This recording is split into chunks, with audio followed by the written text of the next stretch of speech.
And my special guest this evening is Robert Guffey. And Robert Guffey is a lecturer in the Department of English at California State University, Long Beach. His latest book is Chameleo, a strange but true story of invisible spies, heroin addiction, and homeland security. That's Or Books 2015, which FlavorWire has called by many miles the weirdest and funniest book of 2015. That's quote unquote. And a graduate of the famed Clarion Writers Workshop in Seattle, he has also written with a collection of novellas entitled Spies and Saucers. And that's PS Publishing of 2014. His first book of nonfiction, Cryptoschatology, Conspiracy Theory as Art Form, was published in 2012. His debut novel, Until the Last Dog Dies, will be published by Nightshade, Skyhorse in the fall, winter of 2017. That's coming up. He's written stories and articles for numerous magazines and anthologies, among them 14 Times, the Los Angeles Review of Books, the Mylar Review, Mysteries, New Dawn, the New York Review of Science Fiction, Paranoia, Postscripts, and Video Watchdog Magazine. His website is cryptoschatology.com. And I'm very excited to have Robert Guffey on the show tonight. Welcome, Robert. Thank you for having me on. I love that opening, by the way. Every time I enter a room, I want that music to be playing. Oh, cool. I'm so glad you like it. Well, thank you. That's specially done for me. I'm very excited. And of course, I love the voiceover. Yeah, thanks. I appreciate it. So what you been up to since I've talked to you last? I've sold my first novel, which you just mentioned, which will be published at the end of next year. And though it's fiction, it's being published by Nightshade, which is the science fiction fantasy arm of Skyhorse Publishing. Nice. Awesome. Even though it's a science fiction novel, it sort of metaphorically deals with some of the subject matter we're going to be talking about, at least in a larger sense, metaphorically, of people's spirit being systematically destroyed on many different levels. The novel's all about a virus, a humor virus that affects only the humor centers of the brain, and slowly people's sense of humor is being wiped away, and the whole novel's told from the point of view of a young stand-up comedian in Los Angeles. So wow. He starts getting affected by the virus as well. So the metaphor is, it's a timely tale. I look around and I see everyone's sense of humor being destroyed, and it's sort of the age of outrage where people are outraged about the most ridiculous things, but there are all these other horrible things going on, like gang-stalking, for example, and no one seems to care about that. Exactly. I totally agree. That's almost an epidemic, and we've touched on the gang stalking before because, where my background comes from with some of that covert technology. So, yeah, it's a huge deal, and it's being ignored deliberately, in my opinion, anyways, because of some of the covert technology that they're using to harass and test certain subjects. By the way, I watched your documentary, Eye of the Remote, and I wanted to ask you a question about that. I noticed that Barry Conrad was mentioned as the producer. Yes. Is he the same Barry Conrad that used to work with Barry Taft in the neuropsychiatric? Oh, yes, that's him, San Pedro. Yeah, Yep. Yes, yes. So he also directed the documentary called An Unknown Encounter. Yep, that's about him. The hauntings of San Pedro. Okay, as you know, I live in Long Beach, and I'm like 20 minutes away from that haunted house. That's the subject matter of that documentary. I've actually driven in that same area. And what was fascinating about that documentary, and I assume that this must have crossed Barry Conrad's mind as he was doing this documentary, is I always wondered how many of the hauntings that they investigated, he and Barry Taft, how many of them were actually covers for exotic technology? Because as we'll discuss fairly soon, in terms of the book Chameleo, my friend, who I call Dion in the book, but his real name's Damien, and he told me, I changed almost all the names in the book except for the people who were public figures, like Richard Schoeninger, who we'll get more into him later. And so I changed Damien's name to Dion, but he told me he didn't mind if I used his real name. So his real name's Damien, and the things that happened to him when he became a target of this exotic technology, he told me at one point that if he didn't know any better, he would have thought there was a poltergeist in his house, or some sort of paranormal phenomenon, because sometimes there were invisible entities, in the house and things shattering for no apparent reason.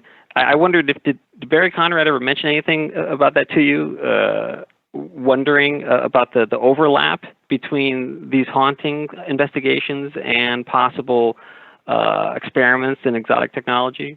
Well, it's interesting because once we started working with this particular documentary, and of course you saw the implant analysis scan, and he started realizing that this was the real deal. He started kind of paralleling the information. But I will say he's really interesting because he almost had some interesting things happening when I was out at his house, and lights were going on and off, and there's some strange activity at his house. He brings in that kind of energy, I can tell you that much. So I know that there is a natural, supernatural energetic that's out there, but I also am very suspicious after where I've been from the Covert technology insofar as what they're capable of, and then certainly they can remotely access just about anything. So yeah, he was starting to get the picture on a bigger scale, and it'd be interesting to see how he perceives more and more of his investigations. And I can certainly put you in connection with him if you're interested too. Oh, I would love to. That'd be fascinating. Yeah, I'll give him a heads up. And he's in the area. He's in my area. Yeah, he is. He's in Glendale. Yeah. It's fascinating because, of course, you walk a delicate tightrope when investigating this stuff. Because I'm not saying that all paranormal phenomenon is the result of this exotic technology. That would be ridiculous because there were reported paranormal happenings going back, centuries. However, it is an excellent cover if you wanted to really mess with someone's mind, or if you wanted to experiment with it and not let people know that that's what you were doing. Mm-hmm. If you chose a site that's already associated with that kind of paranormal activity, well, it just blends into the background. I sort of touched on this when I was on Coast to Coast with George Knapp, because he co-wrote a book with the physicist Colm Kelleher, Hunt for the Skinwalker, which is all about their investigations of the ranch in Utah, which was a vortex of weird phenomena, UFOs and hauntings and all kinds of strange things. And I found out later on that the reason George invited me on the show was because his co-author, Colm Kelleher, had found out about Chameleo from Jacques Vallée. Jacques Vallée had read the book and said, you should really read this. Because in the book, one of their theories as to what was going on was that all of the weird stuff that was happening on the ranch was in fact man-made. Mm-hmm. And so we kind of compared notes about that when I was on the show with him. So that's a really it's something that ufologists don't like to talk about either.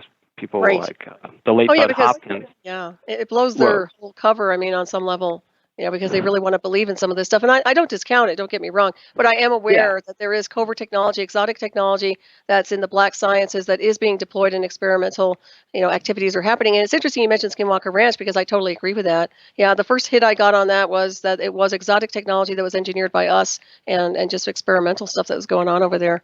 So that's my impression.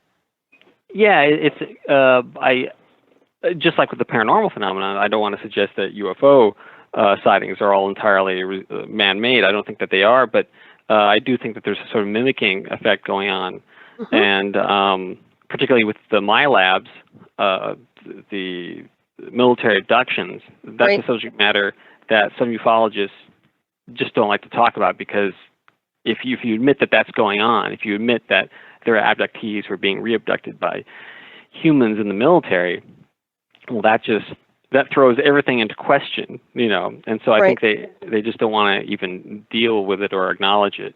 Right, and it goes into mind control, and it also it kind of steps on the toes of covert intelligence, and they don't want to ruffle those feathers. I think it's political to some degree, but I will tell you, those MILABs are all about psychotronic programs and mind control and induction, and a lot of the signals transmissions that they use for artificial telepathy, they can actually mimic and replicate voice patterns to a point where they can actually create a voice pattern for your ancestor, or say somebody's transferred out, they can actually take that brainwave activity as they're transferring, or even before, keep those and actually use that as a communication system, and then lure a target in with a quote-unquote fake ghost, a synthetic ghost. It's really phenomenal. I should send you my book. I know I gave you the documentary, but I also have a book, Eye of the Remote Black Operations in Areas Beyond 52. I should send to you. I would love that. Mm-hmm. The MILAB phenomenon eventually ties into what happened to my friend, because I ran into through various circumstances, I came into contact with Melinda Leslie, who I think you know. Melinda Leslie. I do know Melinda. Yep. She, of course, was on the forefront of the MILABS investigations for many years. And when I met with her, we started comparing notes, and I just happened to mention the company SAIC, which plays a large role in the story I'll begin telling you in a moment. But when I mentioned or actually I hadn't even mentioned it. That was I just mentioned that it was in San Diego, and then Melinda out of the blue says, "Oh, is SAIC involved in this?" Just out of the blue, like how could you possibly know that? And then she said, "Well, I know that because it pops up. SAIC pops up in so many of my UFO and MILAB investigations." So I guess I should for the listeners who have no idea what Chameleo is, I guess I should go back to the beginning and just explain what happened to my friend. This all started on July 12th of 2003. And I remember that was the exact date because that was the day I was initiated into the third degree of Freemasonry, which I mentioned because that it ties in later on in a weird way.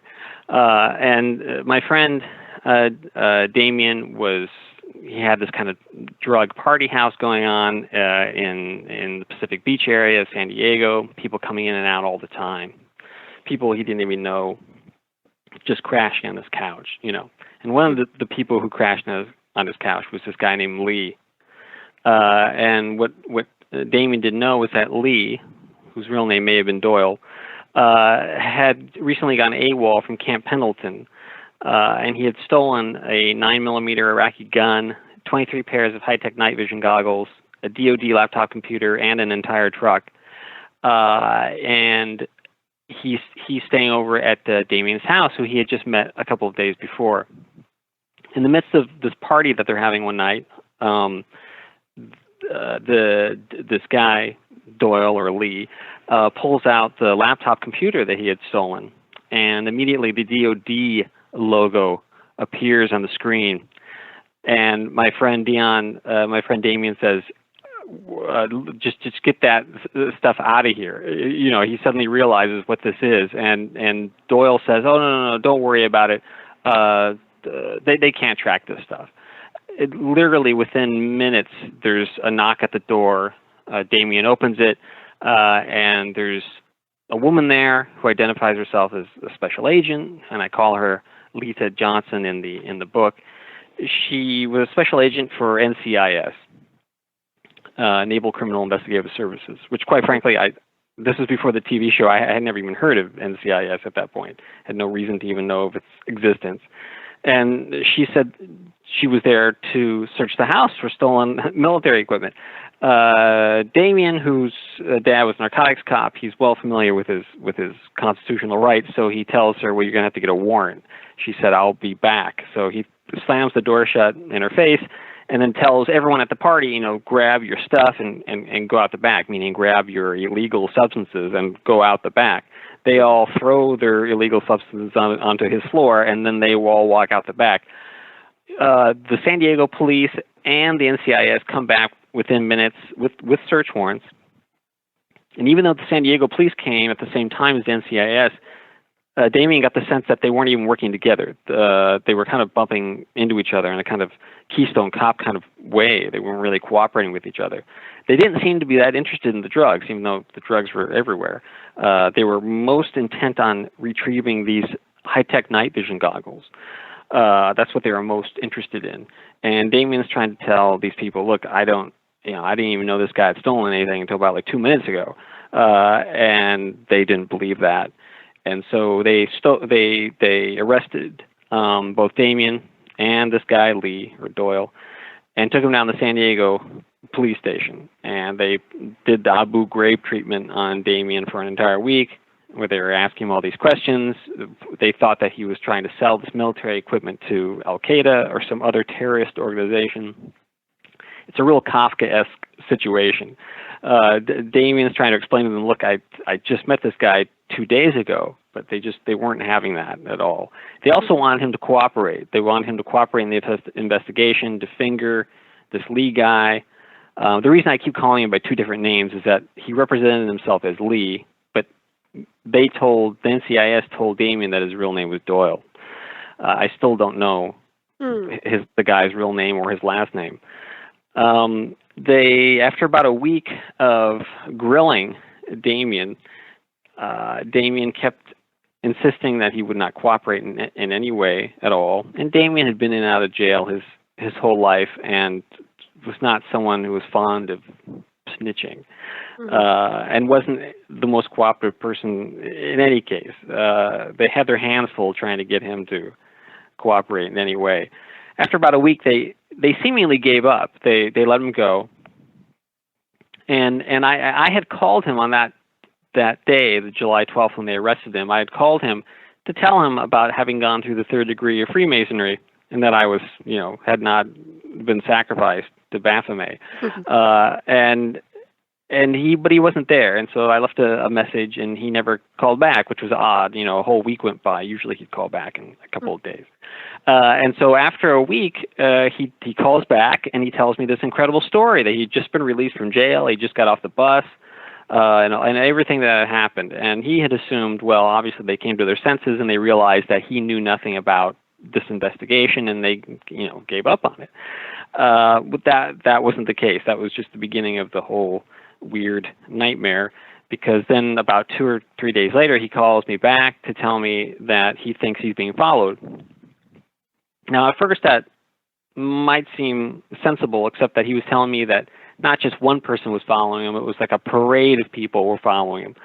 7, 8, 9 people, these jarhead-looking military dudes, just following him down the street, not in any covert way, acting in strange ways as if to draw attention to themselves so that he would know that they were following him.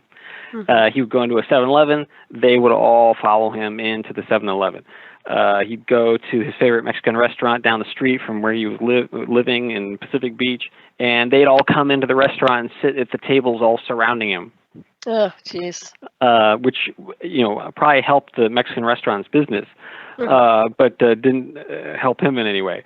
And then they were parking outside his apartment, shining halogen lights in through the windows all hours of the day and night. They'd sit in the parking lot in the car and blare music. Just weird, petty stuff like that. And I had never heard, at that time, the phrase gang-stalking didn't even exist. And I, quite frankly, thought that Damien was suffering from some sort of drug-induced paranoia. So I told him, I said, well, if all this is happening, he said that there were cars that were following him around. I said, document it. Get photograph the license plates. Send them to me. I need some sort of evidence that this is actually happening. So he actually did that, and he sent me these photographs and a list. He'd written down all these license plate numbers. It just so happened that I had a friend who worked at the DMV in Seattle, Washington. So I sent that list of license plate numbers, which is replicated in the book. I sent that to my friend in the DMV, and my friend ran all the plates, and they all came back as not officially in existence, which surprised me, because I knew even if Damien was just randomly making up license plate numbers, you'd think he'd actually come upon a real license plate. But I knew he wasn't doing that because he had photographed them. So I knew they were real cars, but all of them did not officially exist. And the only way that could be is if they were government vehicles. So that was the first indication that, okay, this isn't just some sort of meth-induced paranoid dream. This is actually happening. I started going on the internet trying to find anything that matched this. I was familiar with sort of MKUltra style, like mind control, but the whole gang-stalking thing was not something I was familiar with. And I came upon the site by a woman named Raven1, and she had a site called raven1.net. And there was an essay that she'd written called All About Street Theater. And that was her phrase for it, street theater, this kind of this gang stalking phenomenon of following you on the street and not in any kind of covert way and acting weird just to try to make you think that you're going crazy. All about street theater, and there was bullet points just describing what the tactics were, and each one of them just aligned perfectly with everything that Damien was telling me. And so that coupled with the thing with the license plate made me think, well, this is probably actually happening. Not only that, the woman who was trying to get him to cooperate, the special agent of the NCIS, Lita Johnson, she had given him her card, and she had said, if you change your mind and you want to cooperate, please contact me. Well, she would show up at random moments. The people, the cars who were shining the halogen lights out in the parking lot or blaring the music, those people, they would suddenly drive away, and then this special agent, Lita Johnson, would drive in and knock on his door, and he'd open it, and then she would say, have you changed your mind? Would you like to cooperate now? And then he would say, no, I haven't changed my mind. And she would say, well, if you change your mind, please call me. And then she'd drive away, and then all the gang stalkers would come back and then start up the whole... I am Solaris Blueraven. My excellent guest tonight is Robert Guffey, and we're discussing Chameleo, a strange but true story of invisible spies, heroin addiction, and homeland security, which is an incredible story. We do have a question here we're going to address before we continue on. It's from Anon9975. Can the chat host ask Hyperspace if Robert Guffey has any new info about the John Lang case in Fresno, California? I'm aware of it, but I have no new information. You probably have as much as I do on that. Yeah, actually, I don't. If you want to kind of give everybody a quick rundown before we continue on, or no? Well, if I believe she's talking about she means John Lash, I believe is what she means. The fellow who it's a weird story. John Lash was this guy who apparently had government contacts, and he was claimed to be an intelligence agent and was involved in UFOs, and there were all these weapons in his house, and they found him dead under mysterious circumstances. It's a weird story, but right, yeah, now I remember that one. Yeah, okay. Yeah, I don't have any information that's not already on my blog, or if you search cryptoschatology John Lash, you'll find the information there about it. But I don't have any further information about what exactly happened to him. It's a really weird case. Yeah, it is. And thanks, Robert. And he actually typed in, or he or she, but they typed in Lang, but I believe they probably meant Lash. If not, we can find out. But let's continue on to our conversation, what you were talking about here, where we left off, and about your book, Chameleo. Okay, right. It's easy to get lost in all the various tendrils of one of the reasons it took me so long to write the book is because I didn't even know exactly how to tell the story in a way that other people would even believe it. But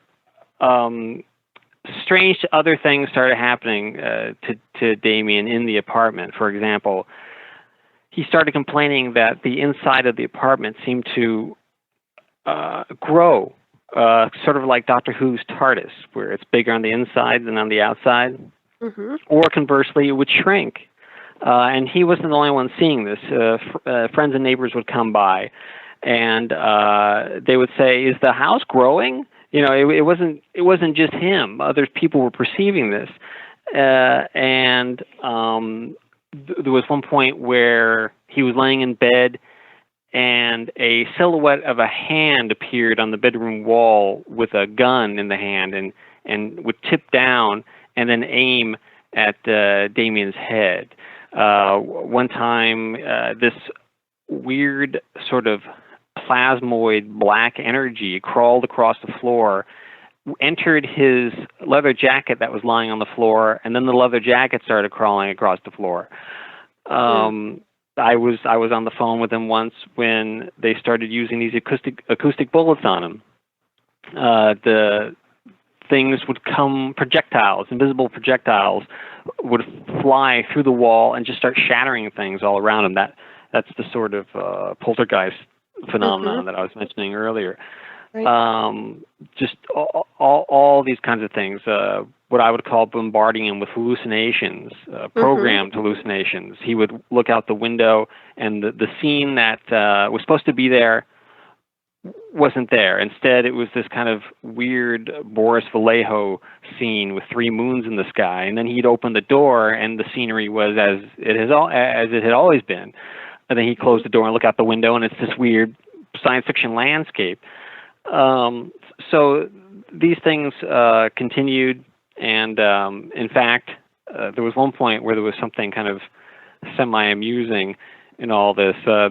He was in the kitchen trying to make lunch, and right outside the kitchen window is a wooden fence, and there were these two of these jarheads are outside, peeking over the fence, looking at him, making insulting comments about him, just on the other side of the window.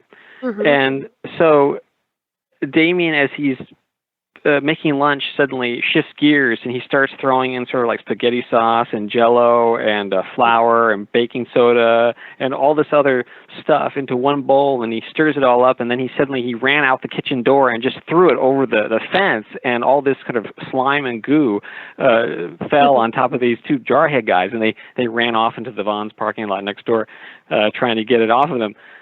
Later on,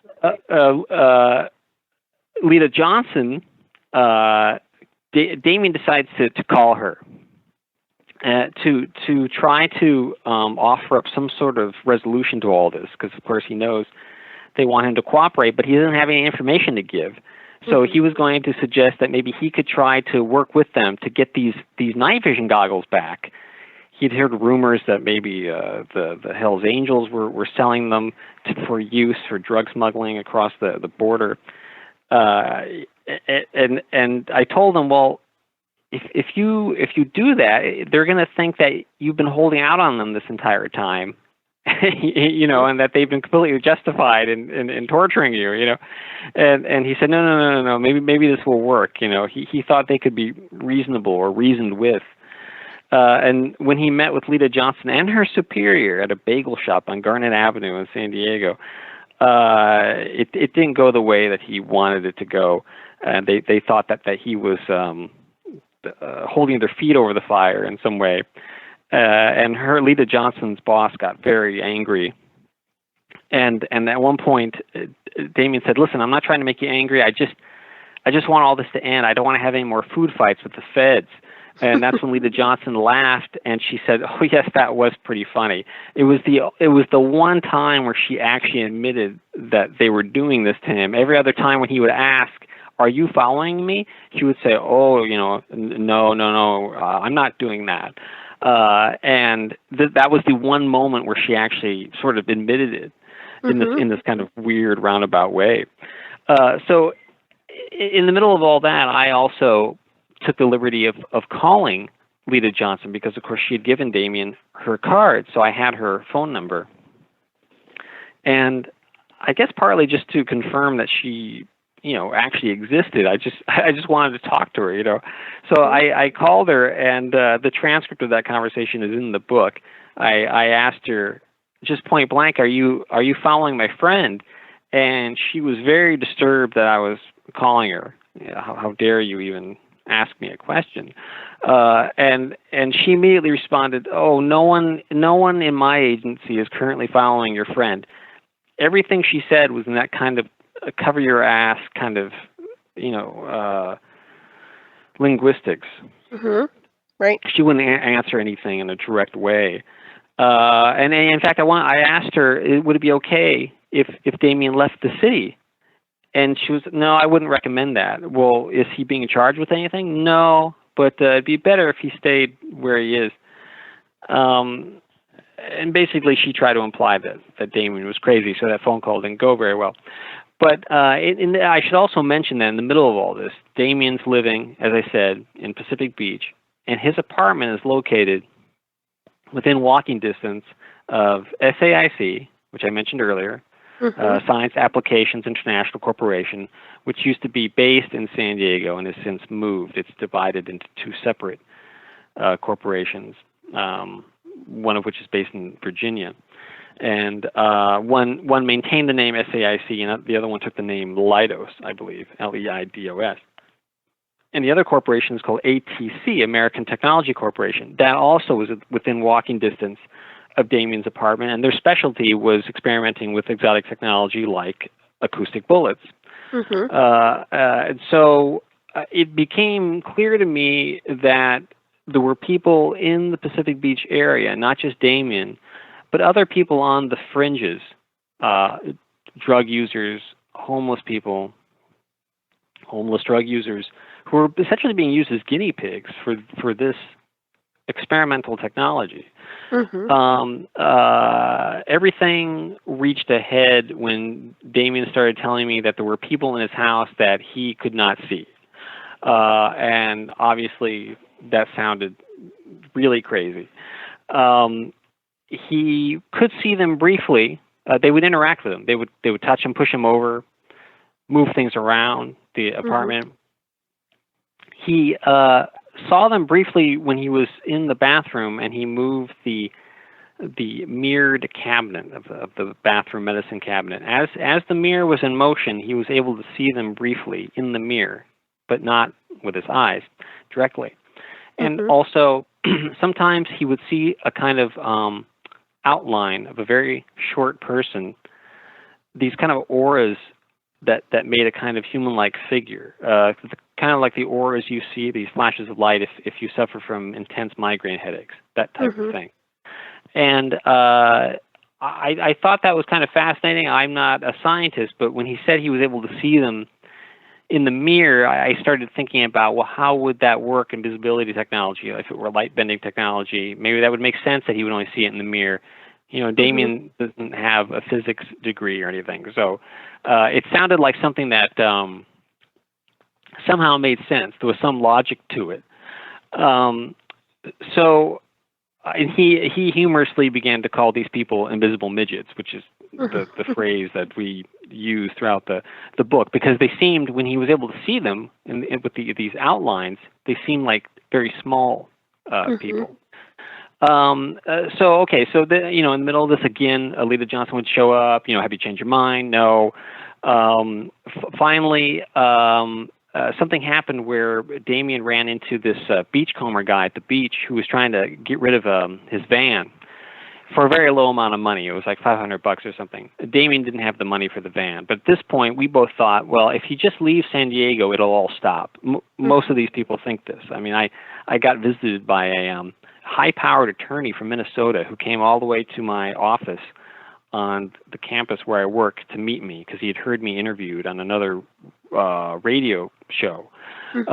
And he said that up to that moment, he hadn't heard anyone explain what his situation was. That I was the first person he'd heard who was talking about something that matched what he was going through. This guy had, a multi-million-dollar house in Minnesota, high-powered attorney, he owned his own law firm, and all this stuff started happening to him. He even reported the invisibility technology. He'd seen that as well. And with him, he couldn't figure out why it started. The interesting thing with Damien is that you can see where it begins. The specific point where the harassment begins. Some people don't know why it begins. They have absolutely no idea. It's seemingly random. This particular lawyer, I just started going through. I was fascinated by the fact that he was a lawyer, so I started asking him, well, have you ever had a case where you were against the military or the police? And he said, oh, well, I did successfully represent this woman, a black woman, who was suing the Minnesota Police Department for discrimination, and I actually won that lawsuit for her. And I said, well, I think we can stop there. Maybe that's where it started. So that with that particular lawyer who I'm talking about, he too thought, well, if I just leave, he left everything behind. He left his multi-million-dollar house behind. He left his law firm behind, and he just left and went to Southern California thinking it'll stop. And of course, it didn't stop. It followed him. I got a call from a guy in Thailand who had been living in Florida, and he had made the unwise move of having an affair with the wife of the sheriff of this town in Florida. And that's when it started for him. He started getting this gang stalked at that point. He fled to Thailand. It didn't stop. I talked to a journalist who's in Australia, and he wrote a whole review of Chameleo because he was able to recognize that all this stuff was actually happening because it had happened to him. He fled. I believe he was living in either San Francisco. He fled to Australia. It followed him to Australia. So leaving town doesn't work. But at that time, we didn't know that. So I figured if we can just get this van for Damien, he could leave town, everything will be okay. So without even telling Damien, I went to the bank, I pulled out $500, and I Western Union it to him. Now, if you've ever sent any money to someone Western Union, you know that you have to give them a code word, so that they can pick up the money on the other end. So I came up with a code, and so I called up Damien and I said, "Listen, don't worry about the van I bought. I sent you the money. You just have to go pick it up. Let me give you the password." And he goes, No, don't give me the password now," because he was afraid that whoever was monitoring the phone calls, and it was clear that someone was doing that they would hear the password and pick up the money before he could get there. So he goes, "Just give it to me later on when I'm ready to go." Well, okay, so he calls me back like 2 hours later. He goes, give me the password. And I was just about to give it to him when the line went dead. Then I call him back. I try to give him the password. Before I can get out, the line goes dead again. This happens like 10 times in a row, you know. So finally, I figure out to place a collect call to him. If you're place a collect call to someone, there's a brief moment where the operator is talking to the person, asking them if they'll accept the charges. In that moment, you can hear each other. So as the woman was asking Damien, "Will you accept the charges?" I just yelled out a hint as to what the password would be, and it was a pornographic hint, but I knew he would know exactly what I meant. And so I heard Damien laugh, and then the line went dead, like immediately after that. So he was able to go at that point to the Western Union, pick up the money, and he went and he gets the van. He puts all his stuff into the van, and he just leaves. He goes to his landlord, and he says, "I'm leaving." And the landlord looked like he was completely relieved. All David's neighbors had moved out over the course of the past few months, from about July all the way to, let's say, I think January of 2004. Slowly, all of his neighbors moved out or replaced with new neighbors. That's interesting. But the guy who used to deliver his mail, who Damien knew and would always chat with, he disappeared. There's a new mailman who would come by. And the landlord, every time Damien saw the landlord looked more beaten down and stressed out. And when Damien told the landlord he was leaving, the guy was like basically just like, thank God that Damien was leaving. And so Damien puts all his stuff in the van and he leaves. He leaves a little note on his door saying, "I've headed west," which would be the Pacific Ocean. And he immediately heads towards Texas. Immediately he calls me from the payphone to tell me that there are these little drones, these little like flying saucer looking drones following him around, which at the time, in 2003, drones weren't like a major aspect of the landscape. There weren't drones flying around. Now people are shooting them out of the sky over Dodger Stadium. At the time, that wasn't happening. But here he is telling me that there are these little flying saucers following him around. He drives all the way through Texas. He goes to Minnesota. And at one point, they're following him around during this entire time. They're following him on the freeway. They're following him everywhere, and making it clear to him that they're following him. At one point, he stops off at a bathroom in Minnesota, and he goes in the bathroom. He comes out of the stall, and he's washing his hands. As he's washing his hands, another guy, a complete stranger, walks in and starts washing his hands at the sink right next to him. The stranger turns to Damien and says, "If you just give the stuff back, all of this would end." And the way he said it wasn't like a threat. It was more like he was pleading with him. It's like he was like he seemed more tired than Damien. It was as if like, please give the stuff back so I can, go on to do something else. And this was the second time where anyone said anything that actually admitted to the fact that they were following him.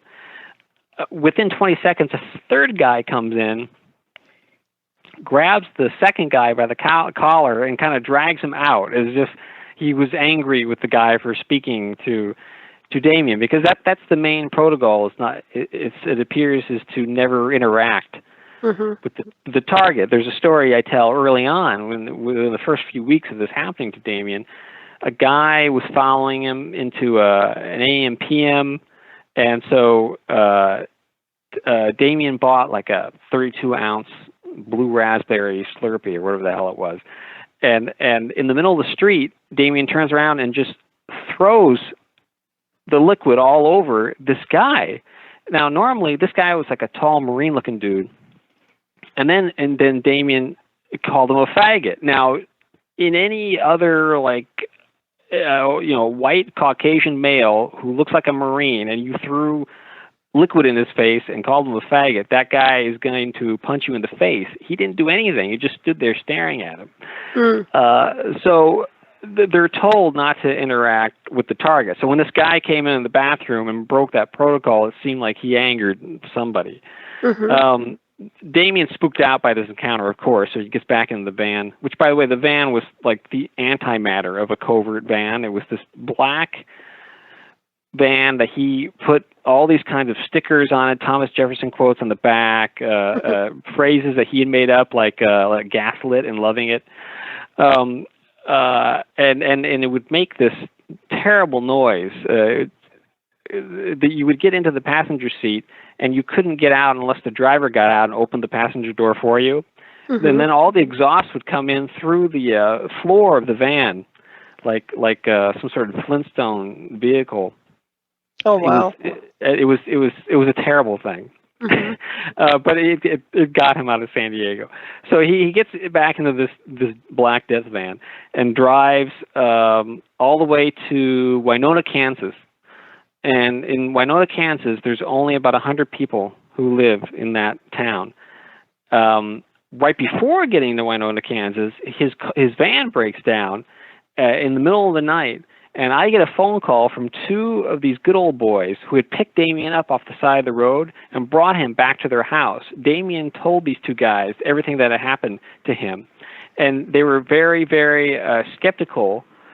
And they called me. Damien said, well, call this guy, and he'll confirm everything that I've said. So in the middle of the night, I get this phone call from these two guys with like heavy Southern accents. And they call me and they say, are you Robert Guffey? And I go, yeah. He goes, you know Damien? I go, yeah. And I'm thinking, what has happened now? Like, what trouble has he gotten into? And they start telling me everything that they've told him, and they want me to confirm it. And I'm telling them, well, yes, that absolutely that happened. Meanwhile, as I'm talking to them, suddenly one of them says, oh, I'm seeing one of the UFO things outside the window right now. And he goes to the porch, and one of the little flying saucer drone things has followed Damien's van, or at least these two guys who had picked him up, back to their house, and it was just floating outside. So they got independent confirmation in real time as I was talking to them on the phone. So I was able to convince them to like give him gas and to help Damien on his way.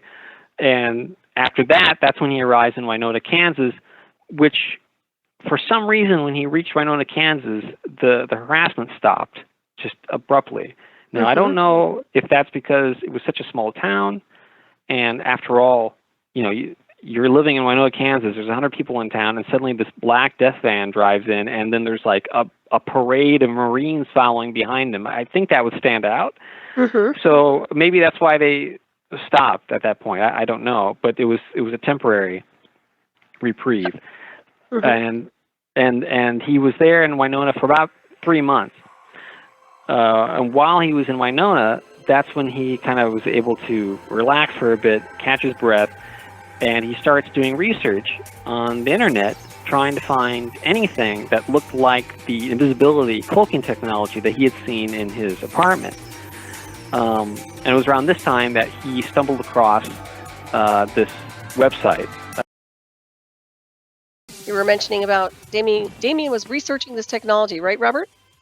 Yes, that's right. Before we continue, just a brief footnote. I got John Lang confused with John Lash. John Lang is a totally different guy who claimed that he was being stalked by the Fresno Police Department, and then he died under mysterious circumstances, and he actually predicted his own death on Facebook. That John Lang, John Lash are both sort of similar mysterious deaths in Southern California, so I got them briefly confused. But just John Lang, I don't have any new information on that either. But yeah, John Lang, different person from John Lash. That's very interesting. Okay, thank you. And if he was being stalked by the Fresno Police Department, he definitely would not be the first. Back to Damien. Okay. When he got to Winona, he started looking around the internet to try to find anything that looked like, what he had seen in terms of this cloaking technology. And he found a website that mentioned the invisibility cloak that had been invented by a Japanese inventor that had made headlines around the world. And he saw demonstrations of it on the internet, and it didn't look anything. It looked very crude. It didn't look anything like what he had seen. The closest that he could find was this website he's just sort of stumbled upon, Chameleo.net, run by this guy named Richard Schoengert, who I mentioned an hour ago. Richard Schoengert, it was interesting because the description, how he described it, seemed to Damien to match what he had seen. What was also interesting was that Richard Schoengert identified himself as a 33rd degree Freemason, a member of the Scottish Rite of Freemasonry on Elm Street in Long Beach. That was an amazing synchronicity because I'm a 32nd degree Freemason, a member of the very same lodge, 9th Street, Scottish Rite in Long Beach. He also mentioned on the website that he was interested in UFOs and other kind of esoteric subject matter, and I thought this is fascinating because I had seen various, been involved in and seen various rituals at the Scottish Rite, and realized I must have met this guy, Richard Schoengert, but had never been formally introduced to him. So I emailed him and I said, I'm a 32nd degree Freemason at the Scottish Rite in Long Beach. I'm a writer. I've interviewed various people. Blah blah blah. Here's my credits, and I very much like to interview you about your invisibility technology. He immediately wrote back and said, yeah, that'd be fine. Why don't you meet me at the lodge this Saturday, since there was a series of rituals going on that day. And I said, great. So I told Damien to come down to Long Beach, and he did. So I arranged to meet Richard around 8 in the morning that day, and went in, and when I met him, I realized that indeed I had seen him in the past. I had seen him performing rituals on stage, and he has a very sort of commanding voice, so I recognized his voice. And he agreed to have lunch with me and Damien after the rituals were over. And so right in the afternoon, Damien comes in his black death van, and we arranged to meet Richard at a restaurant in Long Beach. We have lunch, and then we take him to my office on campus at Long Beach and sat down, and we interviewed him. And I had no idea going into it what the result of this interview would be. It could be that everything that Richard said would have absolutely no relation whatsoever to Damien's experiences.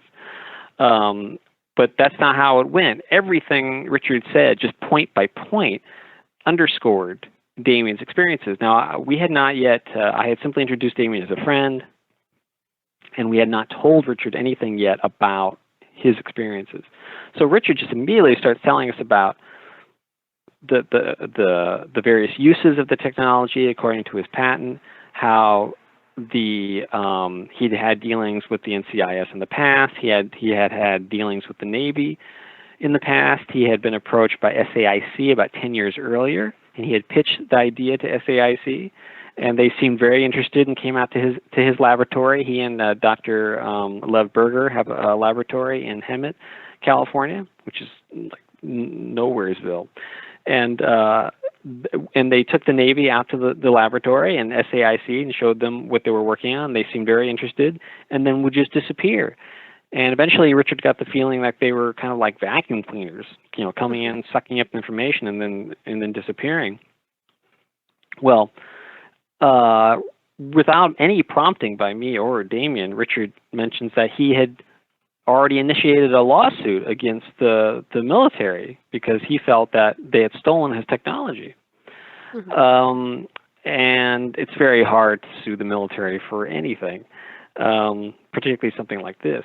Right. Well, then he starts talking about the various applications of the technology. I say to him, well, can you use it for, say, psychological warfare purposes? Could you make someone think that they were seeing something that wasn't really there? And he said, oh, absolutely. That's in the patent. Yeah, you can make a tree look like a rocket ship or whatever. I said, could you make it seem as if a room was larger on the inside than it was on the outside? He said, absolutely. That's in the patent, too. Could you make it seem smaller? Absolutely. Just on and on and on. So after about an hour and a half, I finally turned to Damien and I said, Damien, tell Richard your story. So Damien starts telling him the entire story that I've just told you. Mm-hmm. And at first, Richard looked a little wary, a little skeptical, until Damien mentioned the detail about seeing the invisibility people in the mirror when he was moving the mirror. And then when he mentioned that he would see these kind of aura-like outlines, mm-hmm. Richard leaned forward and he said, that's exactly what the technology looks like when it's not working properly. And at that point, Richard was fully invested in the conversation, mm-hmm. and seemed very interested in hearing more. Like that. And Richard concluded by the end of by the way, the transcript of this entire encounter is in the book. By the end of the conversation, he said, it looks to me as if they chose to use you as a guinea pig to perfect this technology, which is what I had sort of intuited earlier. I remember I was telling a friend of mine that when all this was happening, and she said, why would they experiment on someone like Damien? Why wouldn't they just experiment on the military base, on Camp Pendleton? And I immediately said, well, why would they want to do that? It would be much better to experiment in real time on someone who doesn't know what's happening, because this is supposed to be covert surveillance technology. You want to know when that technology breaks down. You want to know when the person sees you. You want to know that in a real situation before you place your troops in Afghanistan wearing this stuff in a situation where one slip up and they can get shot because invisibility doesn't protect you from bullets. Mm-hmm. By the way, that might be another reason why they didn't want to go into Winona. There's a lot of people with guns in Winona, so maybe they didn't want to send in the invisible midgets to Winona. Yeah, lock them up. Absolutely. So Richard had no problem believing anything that Damien was saying, and you would think that at first I thought, well, Damien will probably feel very heartened after this encounter, knowing that he wasn't crazy. This was mm-hmm. excellent confirmation that he wasn't crazy.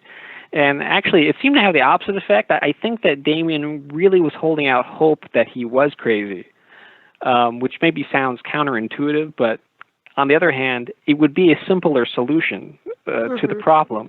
The opposite solution, that he's not crazy, is sort of apocalyptic in its implications.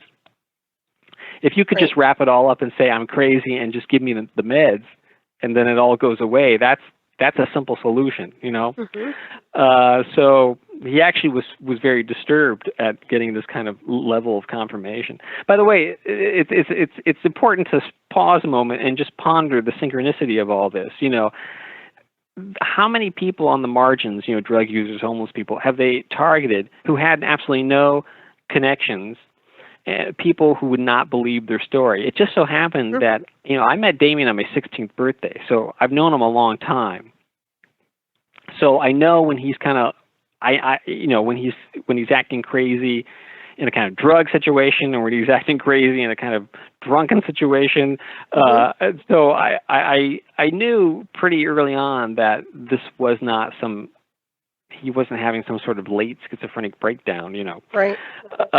And also I had experience. I had written for Paranoia magazine. I had been friends with Walter Boart, who wrote Operation Mind Control, which was the seminal book on CIA intelligence operations using mind control technology. Operation Mind Control came out in 1978, and it was a breakthrough book. And I knew Walter. I was friends with Walter. We even collaborated on a screenplay together. So I already had the background. I knew about the mind control subject matter, even though I'd never heard of gang-stalking. And meanwhile, also, I'm a 32nd degree Freemason belonging to the same lodge as the guy from whom they stole the technology 10 years earlier. Now, that level of synchronicity, you can't control that. Right, exactly. No matter what you do, you cannot control that. There's no such thing as a coincidence with that one. There's no doubt. Was Damien's life ever threatened? I know they harassed him and they did all sorts of strange, anomalous, tests on him. But did they ever threaten him with his life? Or I really think that by the end of one of the reasons why I decided to pull the money out and get the van was because he was in bad shape. I mean, he was very thin by the end of that. 6-7 months that he was in San Diego from July of 2003 to about January of 2004. He was urinating blood. He had a constant metallic taste in his mouth, which I knew from Walter Boart was a symptom of electromagnetic radiation poisoning. Right.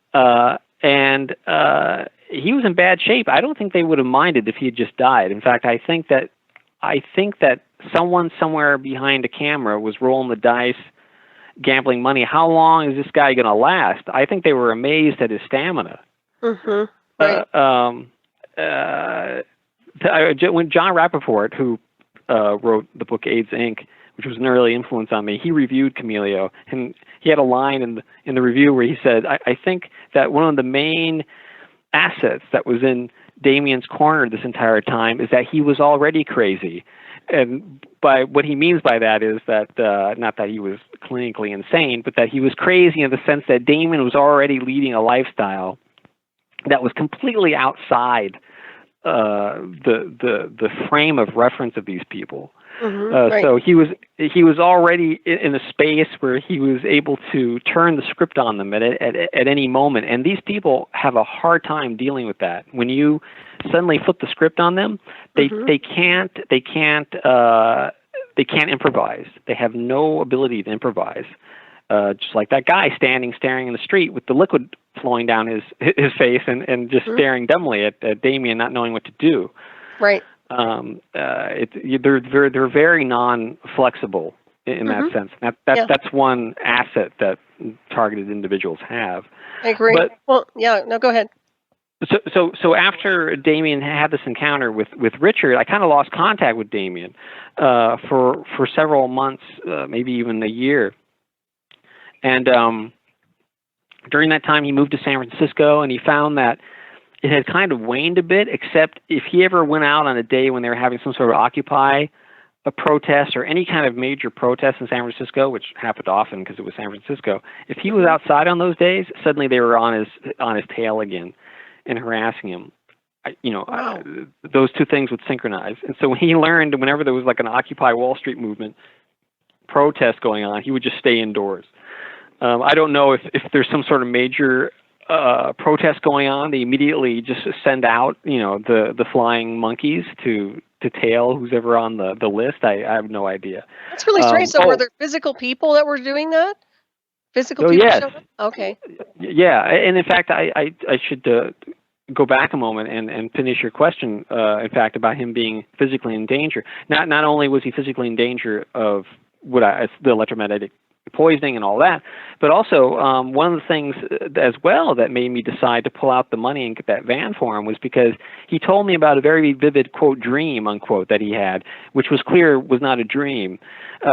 He told me that he had this sense that he was in his living room on the couch and had a dream that these men came in and held him down, and Damien put his arms over his chest in a shape like a cross, with his fist clenched, trying to prevent them from pulling his arms off of his chest. And finally they did that, and they inserted a needle into his arm. This was in his sort of this weird waking dream that Damien had. Now, I knew that wasn't a dream. I knew that wasn't a dream or a nightmare, because it would be the first time that Damien, who, in the subtitle it says a story of heroin addiction. Damien has been doing heroin for a long time. He's not afraid of needles. Mm-hmm. So in this nightmare that he had, in which they were plunging this needle into him, it was a very atypical kind of nightmare or dream for him to have. And I realized that wasn't a dream, that something, that they had stepped up something to some other level, and I think that they actually entered the house and put something in his body. Yeah, it sounds that's like why it. I mentioned earlier that when I was watching your documentary and that you were using the stud finder, it occurred to me that would be an interesting technique to use on Damien. Oh, absolutely. Yeah, you can measure signals, that you can do a sweep on any target and measure something that's incoming or triangulated onto the target itself. So yeah, I encourage anybody who's been hit with any type of a covert program to go and pursue getting measured for signals. Yeah, absolutely. It's an excellent idea. And so for a while, Damien was in San Francisco for a time, and then eventually moved in to his mother's house. She lives in the middle of nowhere in a place called the Lost Coast, which is near Humboldt. As we all know, Humboldt is famous for having illegal marijuana farms all over the place. So Damien moves into the middle of this environment. He's living in his mom's house, and the second he moves in, suddenly these drones are flying over, and all the local marijuana farmers grabbed their rifles and ran out and were actually shooting at these things. And the local people told Damien, you might assume, well, maybe the drones are flying over because of all the marijuana farms, but the local growers out there told Damien, this type of thing didn't happen until you moved in. Interesting. So he was living on his mother's property, and suddenly, after a while, he started getting the metallic taste in his mouth again. All that kind of thing started happening again, the sort of directed energy situation. And so he left his. By the way, the drones, the kind of like flying saucer-like drones, were just covering that area of that Lost Coast area at that time. It wasn't just a few sightings. It was happening regularly while Damien was there. He finally decided to leave. He got back into his van, and at the moment he's up in the cavorting in the Pacific Northwest and trying to put his life back together. I mean, he's focusing on painting. He's an excellent painter, but he, recently he told me that the harassment's never been worse. Really? Recently, yes. In fact, I got a phone call from him just a couple of days ago, and I'm trying to get a hold of him. I haven't been able to get back in touch with him, but in the past couple of days. But that's the last. When I spoke to him last, he said that it was getting really bad again. Oh, that's terrible. So is it the physical harassment, or is it also the technological too that's happening to him? It's both. Okay. Yeah. And by the way, I should point out also, in terms of updates on the book, because the book came out in 2015. This past Nexus magazine, that comes out of England, Nexus magazine, the issue that came out, I think it was the June-July issue, that had an extensive interview that I did with Richard Schoengert just recently, kind of updating information in Chameleo. And the whole focus of that interview, which you might be able to still find on the stands, that interview is all about how he came up with the idea of the invisibility technology, and how his relationship with the Freemasons and the Rosicrucians, because he's been a Rosicrucian and a Freemason going back to the 1950s, how his relationship with both Rosicrucianism and Freemasonry sort of led into his experimenting with this covert invisibility technology. So it's an interesting interview in the sense that he talks about the sort of overlap between mysticism and hard science, which most scientists would say, well, there is no connection between the two.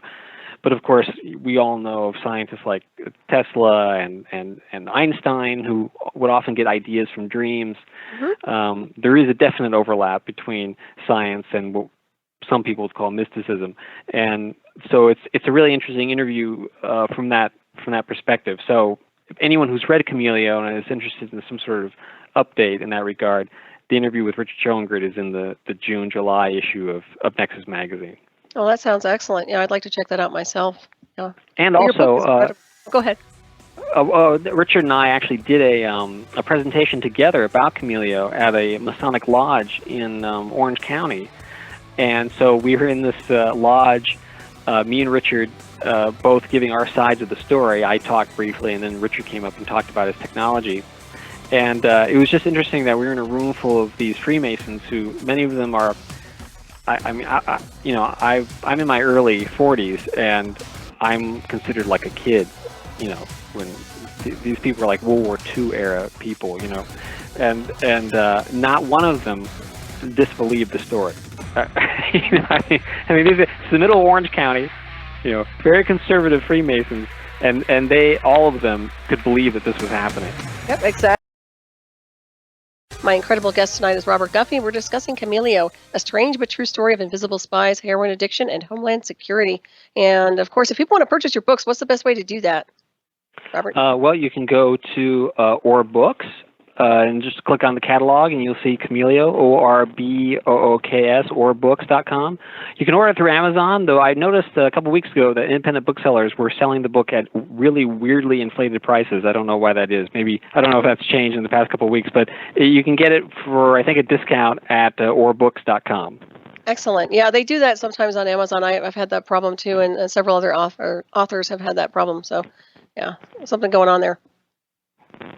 You mentioned a question that came in, and just to clarify that, the name of the physicist who's working with Richard Schoengert is Lev Berger, Levberger,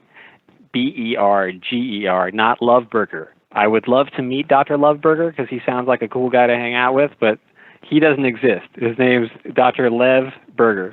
Excellent. Yeah, that's good to know right there. So what do you think they're doing with the technology now? It's really fascinating because it's insidious how much this can invade your consciousness. They literally can implant voices inside your head. People, that's the cliche, right? Going way back into the 60s of the conspiracy nut who has tinfoil around his head. Trying to prevent the voices from coming in. And I remember there used to be a TV sitcom called Barney Miller that was on when I was a kid in the 70s. And one of the running jokes is, it took place in a police headquarters in New York. And so you'd have these nuts coming in off the street, and one recurring character had a tinfoil helmet on and was complaining about the voices being beamed into his head. Well, obviously, some people are just schizophrenic or crazy, but what was not well known at the time, and still not well known, that they've had technology for decades where you can bypass the ear canal and implant voices directly into your brain. And the main reason I wrote the book, and the main reason I'm doing interviews like this, is just so I don't even care if people listening to me don't even believe what I'm saying.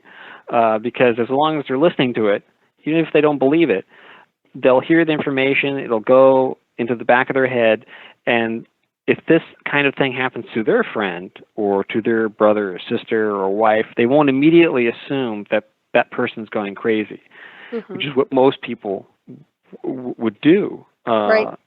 Yeah, but as long as you have a frame of reference, as long as, if this happens to someone and then you can say, wait a minute, I heard a guy on the radio saying something about this. Maybe he wasn't BSing. Because as H.P. Lovecraft said, famously, the strongest and greatest horror is fear of the unknown. And as long as I can make the unknown known, which is the entire purpose of Chameleo, then I've done some good. So in terms of what they're doing with the technology now, this actually ties into something I wanted to ask you about your documentary, Eye of the Remote, in which you talk about the involvement of the band Rush in your harassment situation. And now, at first, if you said to someone, "Yeah, the members of the band Rush are attacking me with mind control technology," most people would immediately assume that that's insane. However, there was one aspect of that sort of corresponded with something that I remember Walter Boer telling me a long time ago. And Walter died in 2008, January of 2008. But years before that, I remember him telling me that he had been told by and he was in contact with a lot of people who had been experimented on.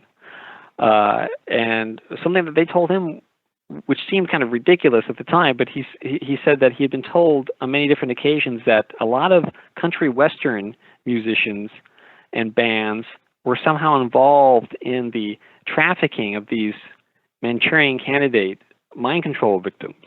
Mm-hmm. And so, in that the music industry had, there was an overlap there. So I thought that was interesting that you should mention Rush as being a part of it, because I immediately thought of what Walter had said way mm-hmm. back in 1999. I think he told that to me. Right. Well, they weren't just part of it. They were the ones who initiated the assault with the technology and access to it. And if you look at Michael J. Mosbach, who is the right-hand man of PERT, Ashkelon is what his company is, and it's all exotic technology. Although he masks it as a private investigation, but at the same time he's involved with the covert deployment of this technology, which is really about synthetic telepathy. It encompasses everything, but it's a sci-fi technology also. So yeah, they're involved in that. And as I mentioned, we touched off air a little bit that they use this for their own surveillance. They use it because they can get away with having communication with synthetic telepathy, and it's the best surveillance security system you can have because you don't need a headset, a radio, or anything else. You're interconnected. They call it interconnecting, is what they told me live feed. And of course, I met with Mosbach. I mean, this isn't something like we never met in person. We talked, and he admitted it, and then he lied under oath. So it's a long story, and I have books on it, and it was shoved under the carpet. But one thing, there's never an accountability for this stuff. These guys are getting away with stuff. Rush is the tip of the iceberg. We've got an epidemic of exotic technologies out there right now, and people are being pulled in, whether they're being programmed, targeted, harassed. I mean, it just goes on and on.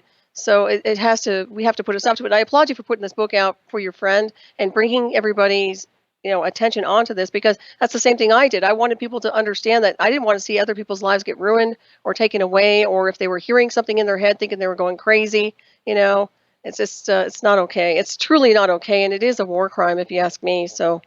Oh, absolutely. It's a violation of every law imaginable. Right. And one wonders how far back it goes. I remember talking. It's very strange because I remember talking to Walter about you dedicate the documentary to two people, Nikola Tesla and Philip K. Dick. Mm-hmm. And I remember Walter telling me that after he had read Valis, the novel by Phil Dick, which Phil Dick published in the early 80s, that it seemed to him that Phil Dick was a target of this type of technology. Mm-hmm. And then in the book, I referenced Dick, and in fact, Damien and I would have conversations about, well, this seems very similar to A Scanner Darkly, yep. One of the great Phil Dick novels set in Southern California in Orange County, and where the main character, Bob Arctor, is a narc who doesn't realize that he's snitching on himself, and that he wears this suit called the Blur suit, which camouflages him. Mm-hmm. And we made a joke at one point about how it's too bad Phil Dick didn't write happier fiction, because it seemed as if they were taking all Phil Dick's fiction and manifesting it in reality. If only he'd written utopian science fiction, maybe everything would have turned out better. And later on, it just so happened that one of the first people to interview me about Chameleo was Tessa Dick, mm-hmm. Who has a radio show called Ancient of Days. And she's the widow of Phil K. Dick, and she was very much involved in helping him put together A Scanner Darkly when he was writing it.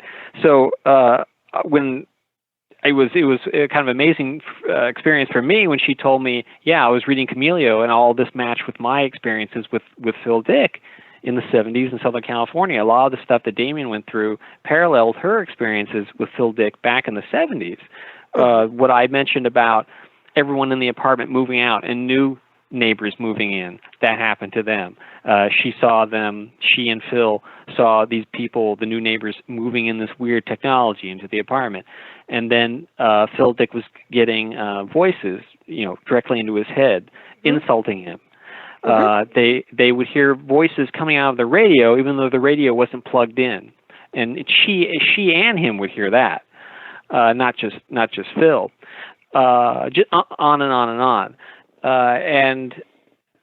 Now, what would be the reason for that? Why would they target Phil Dick? I mentioned in the book briefly that was around the same time as that the plumbers, Nixon's plumbers were running amok, G. Gordon Liddy and E. Howard Hunt, and they were targeting all kinds of people. And Phil Dick was very much a public figure in science fiction in regards to his experimentation with drugs. And also he was, protesting the Vietnam War, and he was also friends with Bishop James Pike, who wrote a book called The Other Side. Bishop James Pike was the Episcopalian bishop of Southern California, and was a very controversial figure because here was this bishop who was stridently against the Vietnam War. And then Bishop Pike died under mysterious circumstances in the desert in Israel, and Phil Dick always thought that Pike had been assassinated. And they were very good friends. The Bishop Pike wrote a book dedicated to Phil, and Phil Dick wrote a book and dedicated it to Bishop Pike. So their friendship was not a secret. In fact, I initiated a FOIA request on Pike, looking to see if there'd be any intersection with Phil Dick's life. And I found that all the documents that were blacked out in Bishop Pike's file were the very same months that he and Phil Dick were in close contact with each other, doing seances, trying to contact Bishop Pike's dead son. A lot of those documents during those exact months when they were interacting with each other, those were the documents that were blacked out. Also, there was one document in there when Bishop Pike had died. There was a document about his death, and an FBI agent had written on the document in their own handwriting, "Good riddance!" exclamation point. I replicate that document in my first book, Cryptoschatology. I have a whole chapter in there about the intersection between science fiction and the intelligence community. So, Phil, that experience with Phil Dick and Tessa Dick, that goes all the way back to the 70s. And also it's important to note that even though, as I mentioned, Damien has been involved with drugs, since I've known him, since I was in high school, it's not just people on the margins, it's not just homeless people or drug users who are being targeted. Every type of person is targeted. I just mentioned earlier the lawyer who came to see me. Right. Also, it's not well known that Gloria Naylor, famous writer, very well respected, who wrote Women of Brewster Place and Mama Day and many other novels. Everything that I've just described to you about Damien has happened to her too, and she wrote a autobiographical novel about it called 1996, and that she called it 1996 because that's when it began for her. And it was a similar situation. She was living on an island, I believe, off the coast of Maine. And her next door neighbor, who had a brother in the NSA, got pissed off at her because his cat died. And for some reason, he blamed her for the cat dying. And suddenly she went on this list. And that really, being harassed to the same level that Damien's been harassed. And that really shows you how random it is. I tried to say in the book that if you think this is distant from you, if you think, oh, well, I'm not involved in drugs, or, weird people aren't staying over at my house, so I don't really have to worry about this. It's so random that you could just cut off Special Agent Lita Johnson on the freeway on the 405, and that could be reason enough for you to end up as a target. end up on this list. Right, it can be personal. Yeah, I agree with you on that. And it's just inexcusable. I mean, that's the bottom line. I'd really like to go after these people, all of them who are doing these hellacious things and harassing with these. I'm sure you're familiar with the heterodyning too, which is a remote brain hack, but literally EEG cloning and heterodyning, which they're using an overlay of brainwave activity to create a false schizophrenic brainwave pattern. In other words, it's not the person's natural brainwave function, but they'll actually heterodyne onto a target a false imprint so that it appears that they're schizophrenic. I mean, this technology is very insidious. Well, and how many of these, quote, lone nut shooters have actually talked about that the guy in Michigan who said that the Uber app was talking to him, right, and made him shoot all those people? Or then there were the people in Gavin Long in Baton Rouge back in late July. He said he was being gang-stalked before he went on his rampage, and then there was a whole series of those in July. There was the Naval Yard Aaron Alexis, who carved ELF. You just have to listen to what are these people telling you.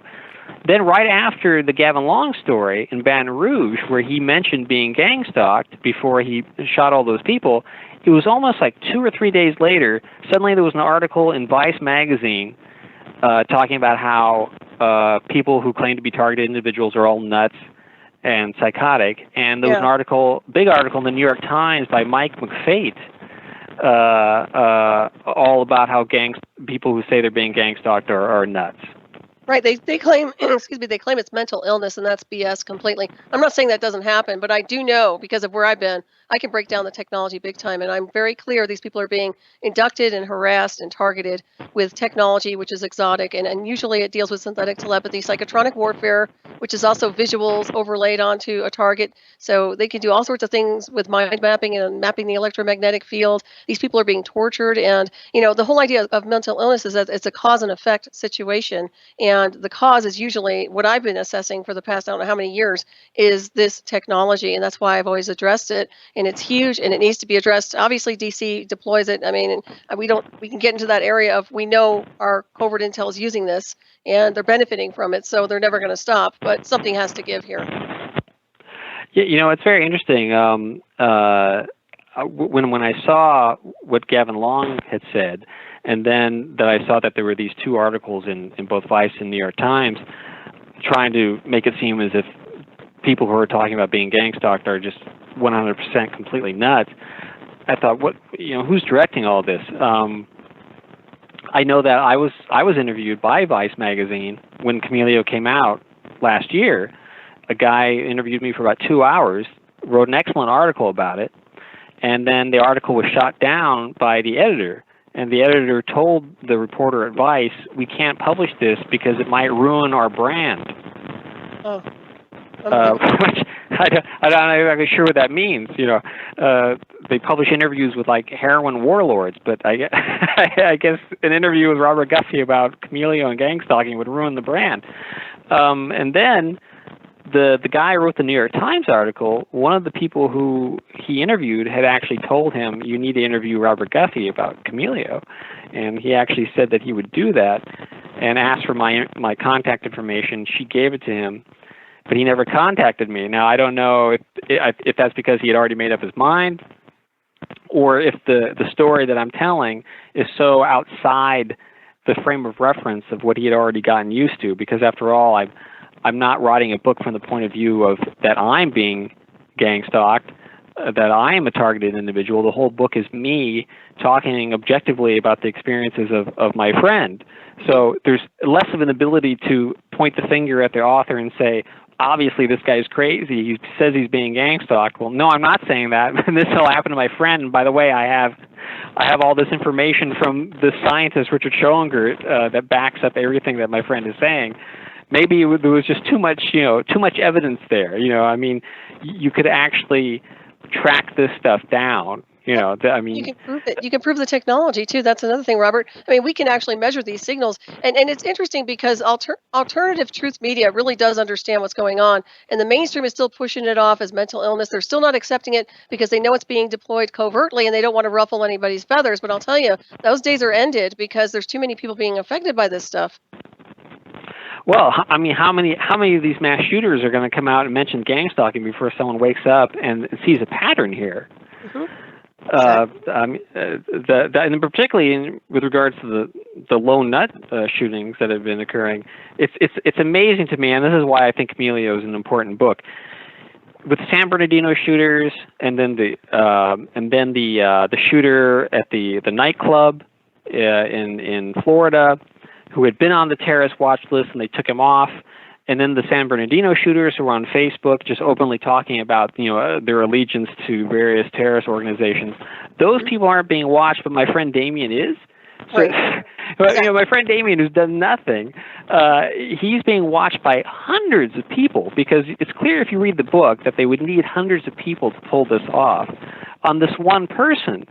So if they have the resources to do that, therefore you have to conclude that they have the resources to keep under wraps and track these other people who suddenly go off and start shooting people, particularly when they've already announced their allegiance to terrorist organizations on Facebook. So you can only conclude that they want the shootings to occur. Oh, absolutely. I mean, that's why orchestrating it. I agree. It's a false flag almost. It's always cause and effect, and we already know that there's a lot of sabotage going on. And I hate to say it, but covert intelligence is always a double-edged sword, as we all know. Yeah. Oh, yes. Well, I mean, that it goes back to COINTELPRO. Mm-hmm. It's the same thing. I thought that when I heard about the shootings in Dallas. Right. You only need one guy, back in the 60s when you had the Vietnam protests going on, you only needed one cop dressed as a hippie to throw a rock to start a riot. Mm-hmm. And I remember hearing Dick Gregory talking about back when the LA riots happened. It was fascinating. I remember when the LA riots occurred, I was in Torrance at that time, and I was listening to KPFK, the local Pacifica station, and I was listening to, there was a show on there called Family Tree, and I was listening to people calling in from South Central, talking about, live, raw, unedited phone calls from these people talking about what they were seeing, and they were seeing helicopters flying over and military people throwing down incendiary devices, starting fires. And these people were talking about this as it was happening. This wasn't some crazy theory someone came up with after the fact. And at that time, I remember Dick Gregory talking about how the LA riots conveniently occurred in the same area where they wanted to build the Blue Line, because the Blue Line transportation system hadn't yet existed in LA. And so there were a lot of black-owned businesses that were going to get torn down and pushed out of the way in order to build the Metro Blue Line. So it just so happened that a lot of the people who didn't want to sell their businesses got burned down during the LA riots, and that paved the way conveniently for the Blue Line. It's amazing, really is. It's incredible. And I was going to tell you, we're just about out of time. Can you believe this, Robert? This whole 2 hours flew by like, I don't know, lightning or something else beyond the illusion of lightning. But I want to thank you so much for joining us. It's always a pleasure to interview you. And of course, I'd love to have you back anytime when your new book launches. I want to have you back over here. But give everybody a rundown insofar as how to get in touch with you and also how to access your book and purchase Chameleo. Definitely go to orbooks.com, ORBOOKS, and you can buy Chameleo from there. And my website is cryptoschatology.com. Crypto, CRYPTOSCATOLOGY.com, and you can contact me through cryptoschatology.com, and also I also have 2 other books, Cryptoschatology, which you can get through Trine Day, the publisher, or Amazon, And also through Amazon, you can get my second book, Spies and Saucers, which is fiction, but it deals with a lot of this kind of thinking, but in fictional form. Because sometimes you know things that you can't say in nonfiction because maybe you don't have enough proof to actually write a book about it. So fiction is a convenient way to get out these ideas in a different form. Oh, absolutely. Well, like I said, it's been